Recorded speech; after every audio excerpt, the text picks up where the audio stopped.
Permitted to start. 7, 6, main engine ignition. 4, 3, 2, 1, 0 and lift-off. Der er 2 minutter til, 2-3 minutter til, at den bliver fyret af. Og gruppen står her, hun er klar med kameraet. Vi ved jo ikke endnu, om det bliver. Men prøv at se, hvordan alle står klar. Alle står klar. Det er helt vildt nu. Vi håber det bedste. Men alt kan jo også gå galt. Og det er...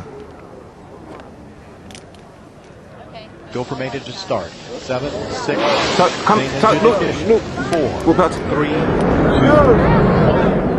0 and lift-off of Spatial Atlantis as Columbus sets sail on a voyage of science to the space station.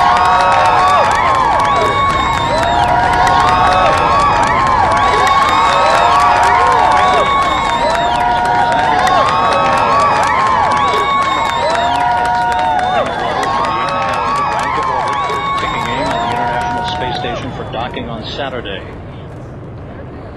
28 seconds into the flight. 3 liquid fuel main engines soon will throttle back to 72% of rated performance, going in the bucket, reducing the stress on the shuttle as it breaks through the sound barrier. Come again. Atlantis 3 miles in altitude, 7 miles downrange. 50 seconds into the flight. Engines beginning to throttle back up, standing by for that call from Capcom Jim Dutton.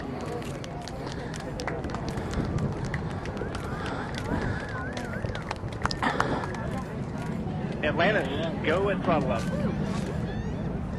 Nu kan I høre lyden. Throttle up call acknowledged by Commander Steve Frick, joined on the flight deck by pilot Alan Poindexter, Rex Walheim, and Leland Melvin. Seated down on the middeck are Stan Love and Hans Schlegel and Leopold Aarts of the European Space Agency. Aarts hitching a ride to his new home on the International Space Station.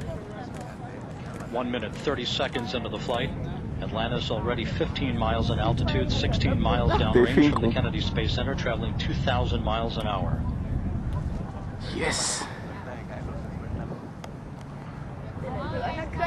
3 good main engines, 3 good fuel cells, 3 auxiliary power units, all functioning normally. Standing by for solid rocket booster separation. Oh, wait a minute. Look, I bet you it's separating.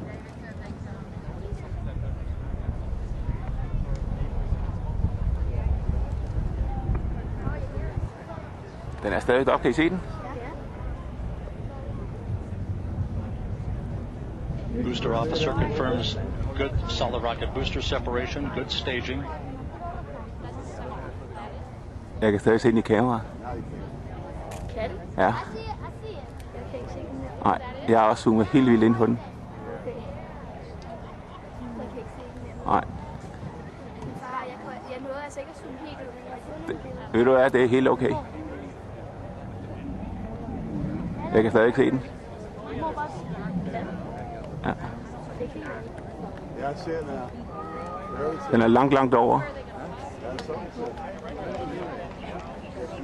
Nå, nu gider jeg ikke mere. Okay, hej. Så står vi her lige over for Cape Canaveral. Den ligger lige derovre bagved. Det kan vi ikke se endnu, fordi nu står vi lige nede bagved. Vi har stået deroppe. Og det vi lige har oplevet nu, hvad er det vi har oplevet nu, Lukas? Kom du herover? Ja, vi har lige set en rumfærge blive sendt op. Ja. Kan du huske, hvad rumfærgen den hedder? Nej, Nej, den hedder Atlantis. Ja. Kan du huske, hvad der var med på rumfærgen? der var 2 europæere. Ja, der var 2 europæere. Der er en franskmand og en tysker med. Og så har de, hvad kan du huske, hvad de har med i lastrummet? Et eller andet laboratorium, der hedder Columbia. Det er rigtigt, ja. De har et laboratorium, der hedder Columbus. Ja, Columbus. Ja, Columbia, det var næsten på engelsk. Men det hedder Columbus. Og det skal så op til den internationale rumstation. Ja. Ikke? Det her, det var en helt fantastisk oplevelse, og som Lukas han sagde, han er nok den eneste i klassen, der nogensinde har oplevet, at en rumfærge, der bliver sendt op.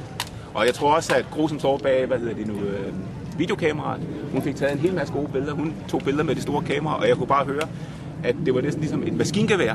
Så mange billeder tog hun, så det bliver rigtig spændende at komme tilbage på hotellet og så se billederne.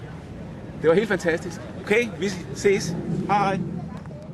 Permitted to start. 7, 6, main engine ignition. 4, 3, 2, 1, 0 and lift-off of Spatial Atlantis.